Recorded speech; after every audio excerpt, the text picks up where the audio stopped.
मानव जीवन का उद्देश्य क्या होना चाहिए? कहते हैं मानव जन्म पाकर के मानवता अपना ना सके, मानव जन्म पाकर के मानवता अपना ना सके, देवों के दिए आशीष का किंचित भी लाभ उठा ना सके। मनुष्य तो कहलाए लेकिन मनुष्य धर्म से दूर रहे, धर्म की दुहाई देकर मानव नशे में चूर रहे। लेकिन हम अपने जीवन में धर्म न धारण कर पाए, लेकिन हम अपने जीवन में धर्म न धारण कर पाए, धर्मों के पावन पथ पर जीवन में तनिक न चल पाए। सब कथनों और उपदेशों अनुरूप आचरण अपना बना ना सके, मानव जन्म पा करके मानवता अपना ना सके, हम मानवता अपना ना सके। वंदनीय मातृशक्ति और धर्म प्रेमी सज्जनों, मानव जीवन का उद्देश्य क्या होना चाहिए, एक सरल सा व्यवहारिक सा ये एक विषय है।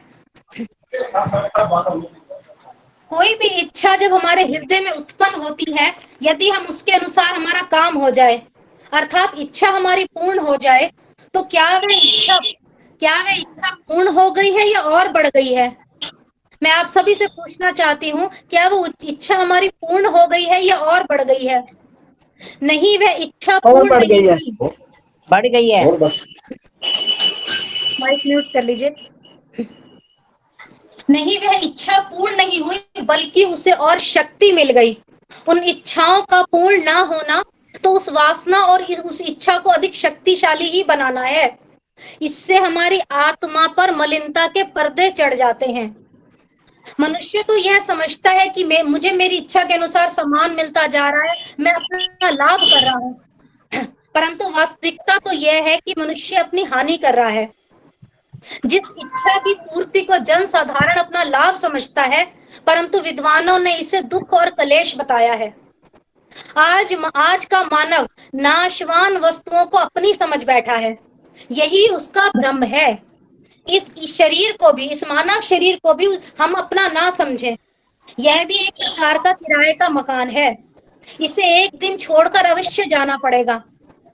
और यह शरीर तो कार्य करने का एक यंत्र मात्र है, साधन मात्र समझिए इसको। क्योंकि जिस प्रकार एक मिस्त्री अपने यंत्रों के माध्यम से अपनी खराब गाड़ी को ठीक करता है, उसी प्रकार से इस शरीर रूपी यंत्र से अपनी आत्मा को परमात्मा का साक्षात्कार कर सकते हैं।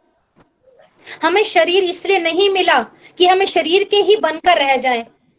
इस शरीर को खूब सजाइए, संवारिए, परंतु इतना कि जितना उसकी उपयोगिता हो। इसे साधन मानिए, शरीर को साध्य नहीं मानिए। और यह हमारी भूल है कि हमने इस शरीर को अपना सब कुछ समझ रखा है।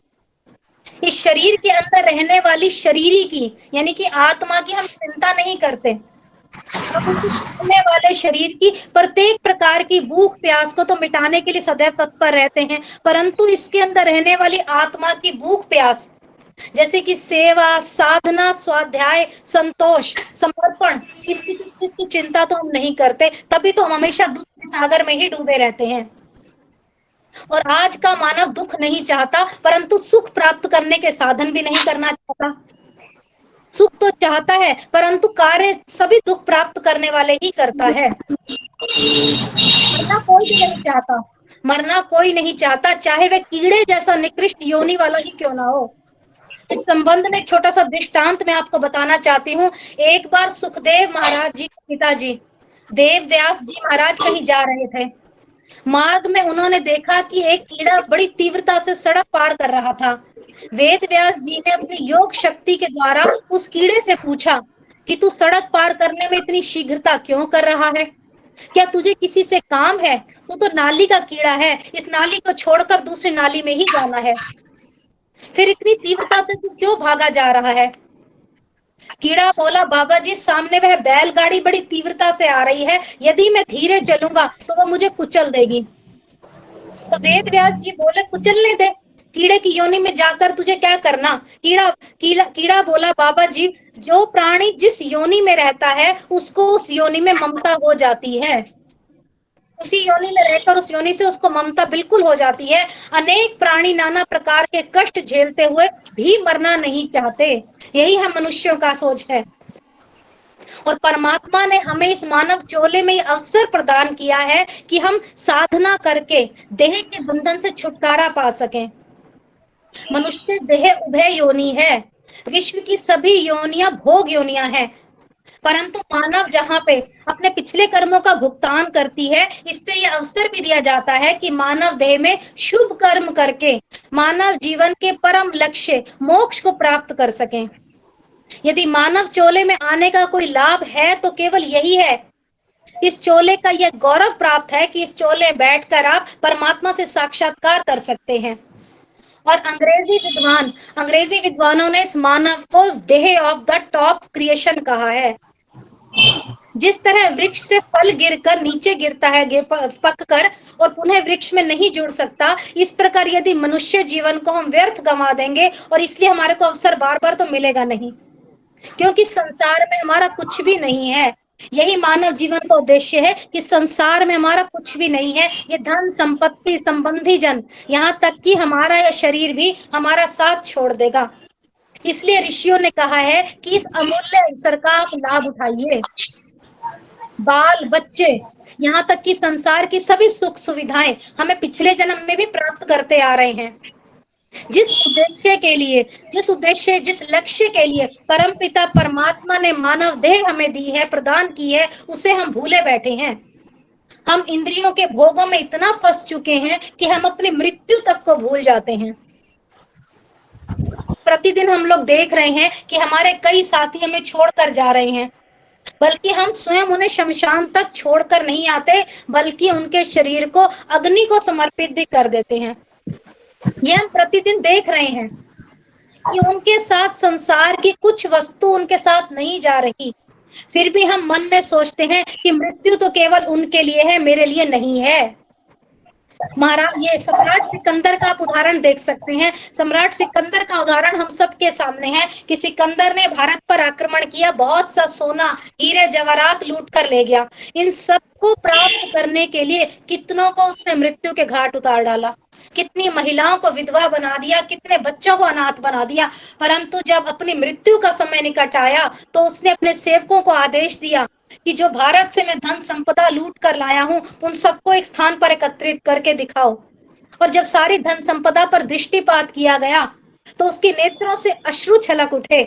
एक ठंडी सांस उसने भरी। उसने सोचा कि जिस धन संपदा को प्राप्त करने के लिए मैंने इतने अत्याचार किए, उसमें से एक भी कौड़ी मेरे साथ नहीं जा रही। उसने अपने सेवकों को आदेश दिया कि मेरी मृत्यु के पश्चात मेरे हाथ कफन से बाहर निकाल दिए जाएं, ताकि लोग देखें कि इतनी धन संपदा का व्यक्ति स्वामी खाली हाथ जा रहा है, ताकि जितना जन समुदाय आसपास के लोग हैं, नागरिक हैं, वो सब इस बात से शिक्षा ग्रहण करें कि जो वस्तु यहीं पर रह जानी है, हम उसे आसक्ति छोड़ दें, और जो वस्तु शुभ कर्मों को हमारे साथ जाना है, हम उसे स्वयं प्राप्त करना प्रारंभ कर दें। और मेरी माताओं, जो वस्तु पाप के बिना हमें नहीं मिलती और मृत्यु के साथ नहीं जाती, उसे प्राप्त करने के लिए हम दिन रात लगे रहते हैं। जो वस्तु हमारी है ही नहीं, हमारे साथ जानी नहीं है, उसको अपना बनाने के बारे में हम सोचते ही नहीं। यही विडंबना नहीं तो क्या है, आप बताइए। हमें नाशवान पदार्थों के संचयन के स्थान पर अविनाशी और धन प्राप्त करने के लिए पुरुषार्थ तो करना चाहिए। यह अविनाशी धन मृत्यु के पश्चात भी हमारे अंतःकरण के साथ अवश्य जाएगा। और इस परमपिता परमात्मा ने दुर्लभ रूप में मानव देह हमें प्राप्त करी है। और इस मानव देह को आप लोग ना तो इतना तड़पाना है कि प्रभु भक्ति ही ना हो सके, और ना ही इतनी सुख सुविधाएं देनी है कि हमारा ध्यान केवल सुख सुविधाओं तक ही सीमित रह जाए। हमारा वास्तविक कार्य उस परमपिता परमात्मा, उस प्रभु की भक्ति है। यही कर्म हमने इस शरीर से साधन बनकर करना है। हमारा यह शरीर काल का पिंजरा है, किराए का मकान है। यह मकान हमें सदा के लिए नहीं मिला। क्यों? देह की निरोगिता के साथ इन साधनों के रहते हुए ईश्वर व मोक्ष को हमें प्राप्त करना है। और मैं यही अंत में कहना चाहूंगी, हमें परम पिता परमात्मा का साक्षात्कार करना है। उस कार्य के स्थान पर हम क्या कर रहे हैं? उस कार्य के स्थान पर इस भौतिक मान मर्यादा और अहंकार में हम फंस रहे हैं। थोड़ा सा विचार करें, क्या हम इस यौवन पर अहंकार करें? क्या हमने किसी का बुढ़ापा नहीं देखा? क्या इस स्वस्थ शरीर का अहंकार करें? क्या हमने किसी को रोगी होते हुए नहीं देखा? क्या धन संपदा का अहंकार करें? क्या किसी धन संपत्ति को, किसी मालिक को अपने कंगाल होते नहीं देखा? छोटा सा उदाहरण है, सहारा ग्रुप के मालिक को जेल की हवा खानी पड़ी, इतना धन होने के बावजूद भी। सारी धन संपदा सब कुछ यहीं रह जाना है, फिर हम किस वस्तु का अहंकार कर रहे हैं? आइए आज से हम सादे ढंग से जीवन जीने का संकल्प करें। विनम्रता, सरलता को अपने जीवन का अंग बनाएं।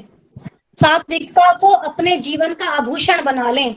श्रद्धा है, प्यार है, समर्पण है, दानशीलता, यही हमारे आभूषण हो, ताकि हमें परम पिता परमात्मा का साक्षात्कार हो सके। और मानव जीवन का लक्ष्य साधना द्वारा निश्चित रूप से प्राप्त होगा, इसमें कोई संदेह नहीं, यदि हम यही कार्य करें। और अंत में यही कहना चाहूंगी कि जिंदगी बदलने के लिए लड़ना पड़ता है, आसान बनाने के लिए समझना पड़ता है। जिंदगी बदलने के लिए लड़ना पड़ता है और आसान बनाने के लिए समझना पड़ता है। और इंसान का स्वभाव इस तरह है कि जो लेकर जाना है उसे छोड़ रहा है, और जो यहीं रह जाना है उसे जोड़ रहा है। और सबसे अच्छी बात स्वामी दयानंद सरस्वती जी महाराज की लगी मेरे को, कहीं मैं पढ़ रही थी कि उन्होंने मानव जीवन का उद्देश्य जो बताया वो बहुत ही अच्छा बताया। इस भजन के माध्यम से मैं आप सभी को बताना चाहती हूँ कि उन्होंने मानव जीवन का उद्देश्य क्या बताया। ये तो हमने व्यवहारिक बातें सुनी है, मानव जीवन का उद्देश्य क्या बताया गया स्वामी दयानंद जी महाराज। छोटा सा भजन आप सभी के समक्ष रखकर अपनी वाणी को विराम दूंगी। जीवन का उद्देश्य बता गए दयानंद दरवेश, के टाका टूट न जाए, के बंधन छूट न जाए, के टाका टूट न जाए, के बंधन छूट न जाए। जीवन का उद्देश्य बता गए दयानंद दरवेश, के टाका टूट न जाए, के बंधन छूट न जाए, के टाका टूट न जाए, के बंधन छूट न जाए। और क्या बताया उन्होंने? प्रथम स्वयं निज की तैयारी, आस्तिक रहो बनो ब्रह्मचारी। प्रथम स्वयं निज की तैयारी, आस्तिक रहो बनो ब्रह्मचारी। शारीरिक और आत्मिक उन्नति की भी सीखो विद्या सारी। ग्रस्त में फिर परवेश बता गए दयानंद दरवेश, के टाका टूट न जाए, के बंधन छूट न जाए, के टाका टूट न जाए, के बंधन छूट न जाए। जीवन का उद्देश्य बता गए दयानंद दरवेश, के टाका टूट न जाए, के बंधन छूट न जाए। सदग्रस्ती बनो स्वार्थ से छुटकर, परोपकार परिश्रम में जुटकर। सदग्रस्ती बनो स्वार्थ से छुटकर, परोपकार परिश्रम में जुटकर। सारे नगर की करो भलाई, निज जीवन से ऊपर उठकर।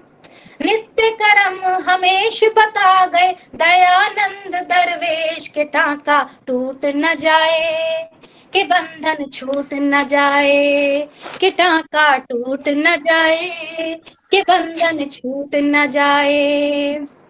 जी